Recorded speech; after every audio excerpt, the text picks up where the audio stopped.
Not so long ago, 20th Century Fox released a film called Star Wars. It hit the silver screens of the West End in quite a big way. The film was not so much a piece of science fiction, more an unusual form of space fairy story.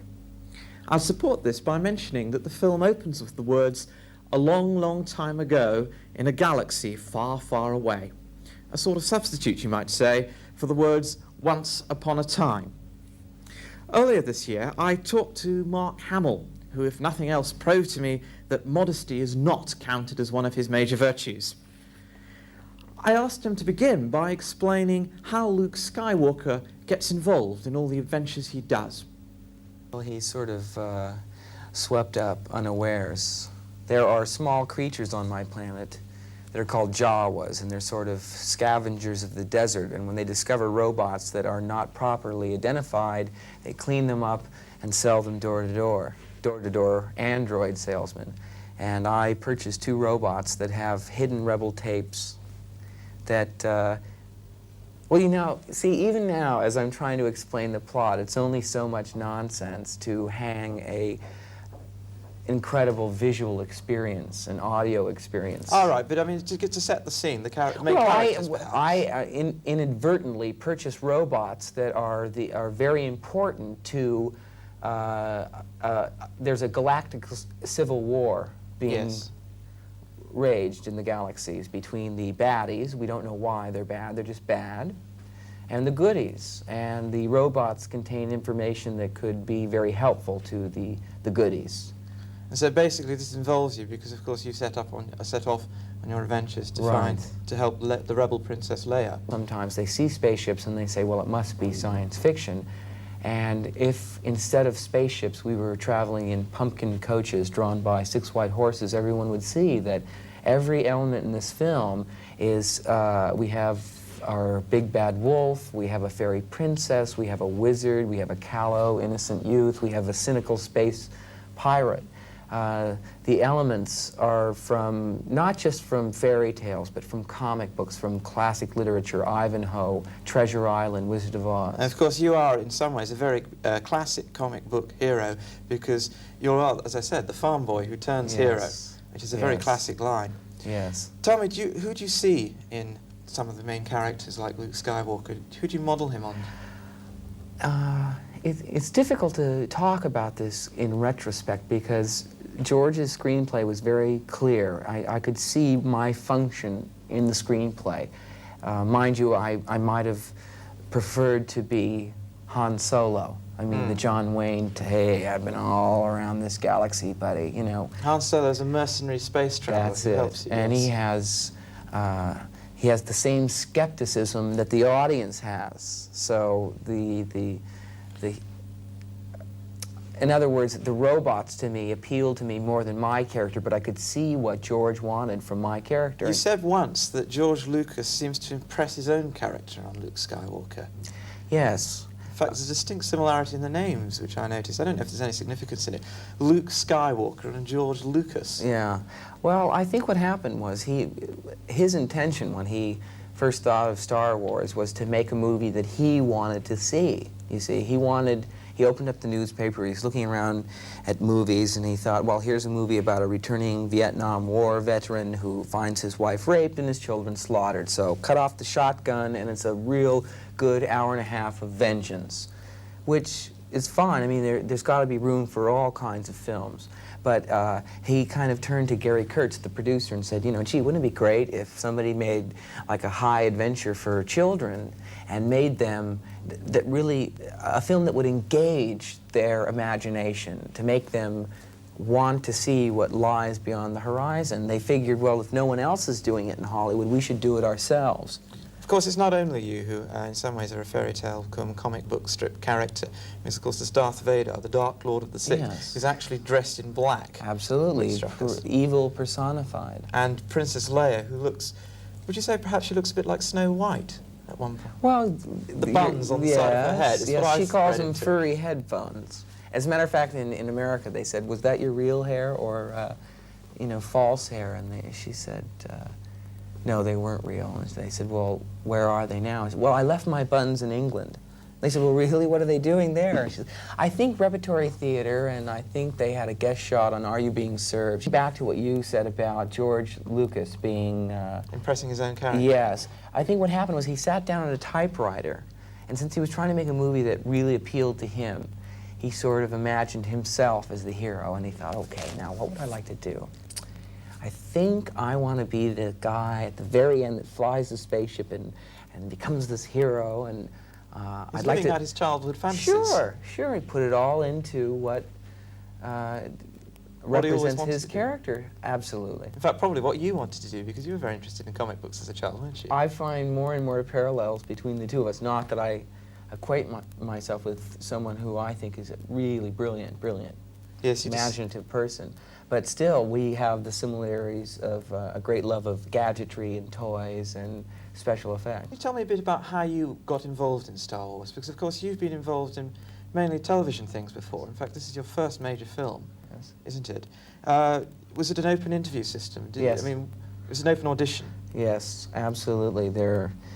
I wish I had a classic story to tell you, because it would be perfect for this movie to say that I went to a restaurant and I sat down and I ordered my meal, and suddenly a man across the room leapt out of his chair and said, "There's Luke Skywalker," and handed me a contract and had me sign it right away. But it didn't happen like that. No. I heard that there was a film being cast called Star Wars, and I said, "Do you know anything about it?" And they said, "I don't know. I think it's something like Flash Gordon, but there's no script to be seen. No agents were sent scripts. No actors were sent scripts." So I just met George. I either got on a checklist of yes, I want to see him again, or no, I don't want to see him again. And I got on the yes list, and then I got a 6-page scene, which I tested for. The first time I ever saw the full screenplay was after, in fact, I'd been hired. Yeah, that's for what the I was going to role. ask you to do. An audition like that for a film like this, what do they ask you to do? They actually give you a scene from the film? The first interview, they just said, "Tell us a little bit about yourself." The second interview, they asked me to act out a scene. And it was absurd, because I was trying to get the style of the film. I couldn't tell whether it was parody or... I mean, in 6 pages, Oh, right. I keep quoting a line from the film, which fortunately never made it to the screen. In fact, I didn't even film it. It was cut out of one of the early screenplays, because I thought, I can't do this. I just can't do this. I mean, I could hardly say it, much less believe it. Well, try. All right, and putting me on the spot. These are nice trousers. On the way to Alderaan, we discover this planet has been blown up. Have you seen the film? Yes? Right when we come upon the princess's planet. Yes. And Harrison says, I don't know, it must be some sort of asteroid collision or whatever. That's right. And he turns to me and he said, look, I've held up my part of the bargain. As soon as we get to an acceptable spaceport, you, the old man, and the droids get the axe. Yes, of course, we won't say why, but that particular planet isn't there anymore. Right. Which is what's slightly confusing. Right. Well, it's been vaporized. And they actually, in print, expected me to reply in response to his declaration that we all get dropped off as soon as he finds a suitable planet, with proper enthusiasm, was, "But we can't turn back. Fear is their greatest defense. I doubt if the actual security there is any greater than it was on Aquilai or Sullust, and what there is most likely directed towards a large-scale assault." And be convincing. I mean... Seems that Luke Skywalker has meant to have been taking lessons in Shakespeare. Yes, I mean, I thought, oh no, what goes on here? I thought, if someone would give me a clue, because the style, I always find the style is so important to a film, and I tried to draw out of George, is this like camp? Like, you know, we're winking at the camera and telling the audience, well, we understand how silly this all is, but fortunately, since he was reticent to give me, he wanted to see what I brought to it rather than what he should put into it. I took a sincere. Yes. I mean, I did it as sincerely as I could. I did it just then. Certainly, that's a very interesting line. Tell me, later on, of course, you went to the filming, and they filmed these things in the wrong order, Yes. in some ways, and they don't have any effect. What did you think when you first saw it all pulled together? Because presumably, when you were filming, it was all very actor-oriented, but of course, the film itself has a lot of effects. Yes. And did that strike you when you first saw it all pulled together? Well, they were very fair about that, and they tried to prepare us as best they could, because there are about 366 opticals in the film. Yes.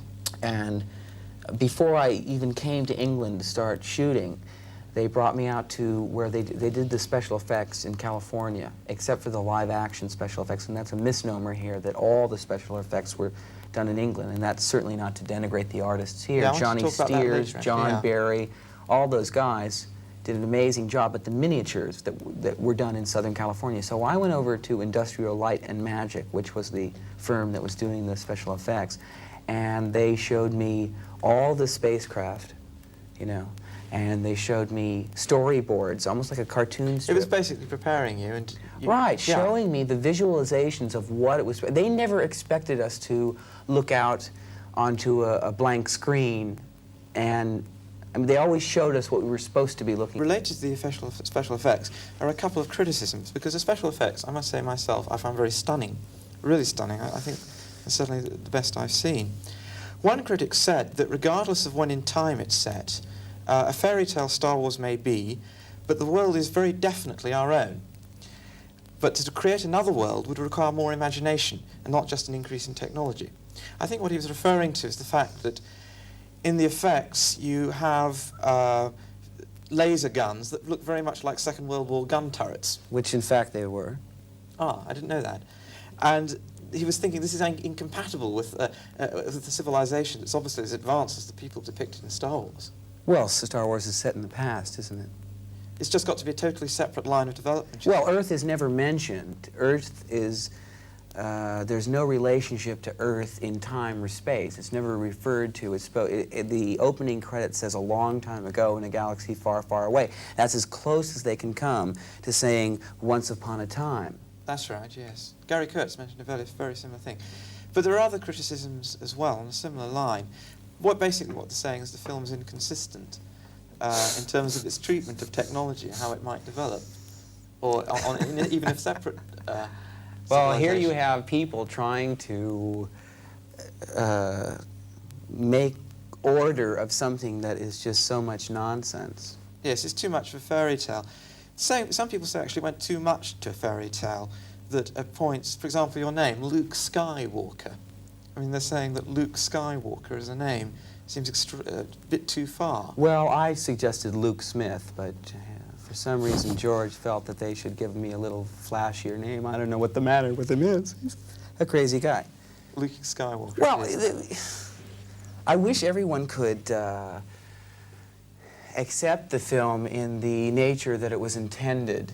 I mean, George made this movie for 5-year-olds, and instead you have critics that are 45-year-old reviewing it and trying to put it in context with Molière and some sort of intellectual experience they have with... I mean, well, they say, well, it certainly isn't Scenes from a Marriage, is it? No. How do you answer a question like that? You raised an interesting point. Not. When you made it, you didn't expect it to be a success as it is. Yeah, I did.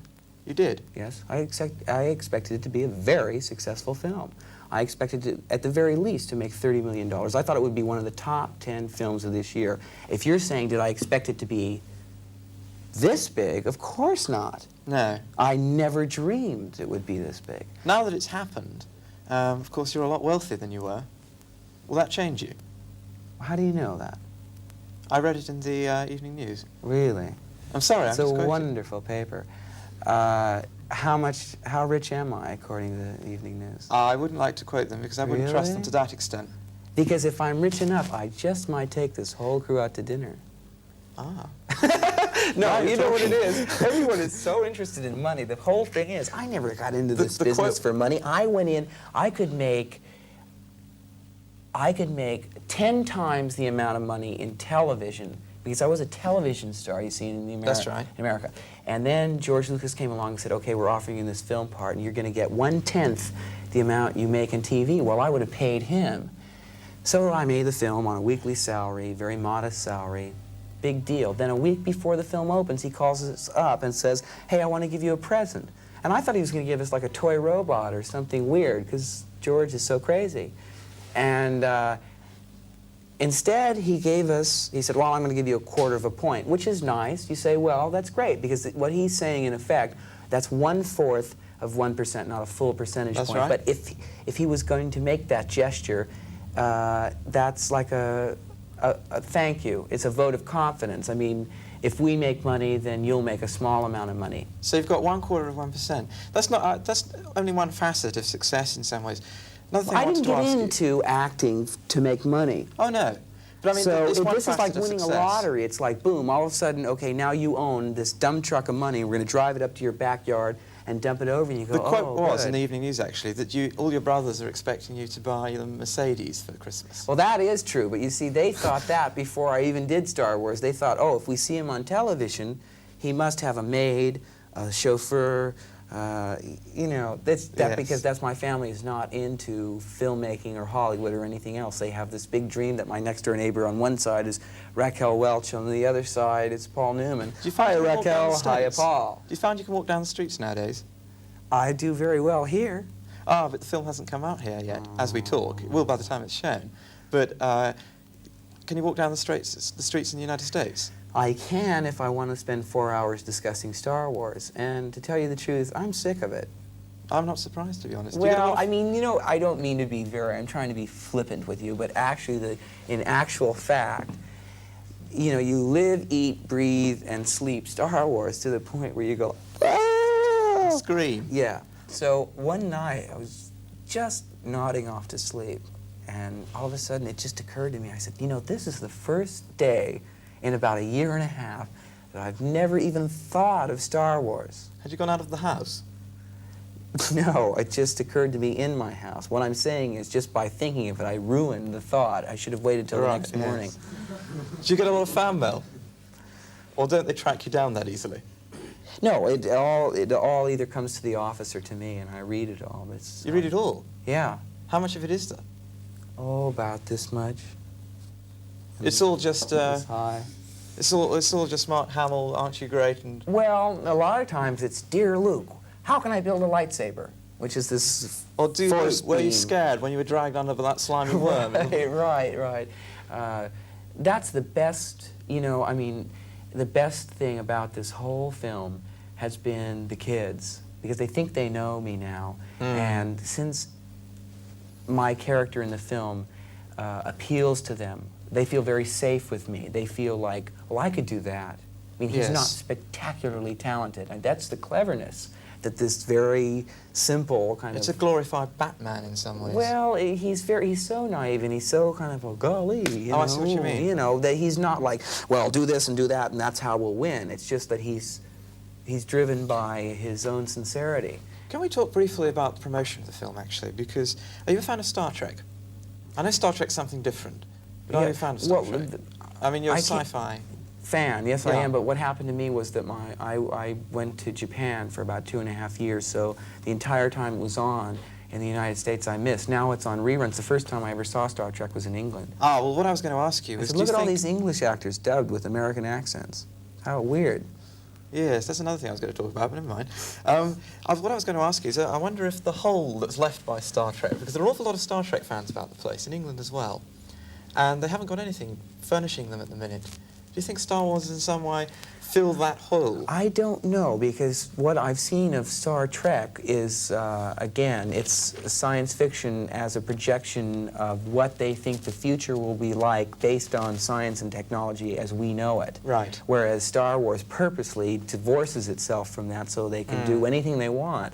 So there's a tendency in Star Trek to have like a message an allegory that we can relate to, Yes. you know, with modern day problems. So they're I don't know if different. but I don't know if it'll satisfy the Star Trek people, because I can't tell whether they're really, you know, obsessed with the hardware and the technology, or if it is an intellectual Maybe experience. that's why there's so much enthusiasm for Star Wars and so much criticism, because the criticism perhaps comes from people who expect it to fill the gap Yeah, that Star Wars is meant to yeah. have.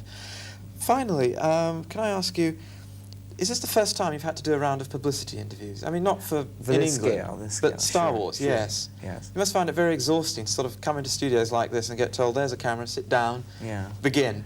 But yes, but there's a great desire on my part to justify them buying me a free ticket to come to England. Yes, In other words, true. if I came all this way and every question you asked, I said, no. Well, I mean, how much notice were you given of this interview, for example? I mean, the press agent who's coming around with you, Sue, And did she tell you you're just coming here, sit down, tell you where you are when you're here? Well, no, Sue gave us a whole itinerary. It was, you know, 7 pages of, you know, okay, you have breakfast with the Queen, lunchtime you meet Elton John, and Friday you commit suicide on public television. What did you do just before you came here? We had lunch at this restaurant with the, it was for a German pop magazine. And just after you leave here? I don't know. I think I have to go dance with a mailman or something. No, I don't know. I think I know rather than you. You do? You're appearing on Blue Peter. Oh, yes. No, okay. I take that back. Blue Peter I'm looking forward to because I used to watch it when I was here. Ah. Well, anyway, enjoy yourself at Blue Peter, and thanks very much indeed for coming along. My pleasure.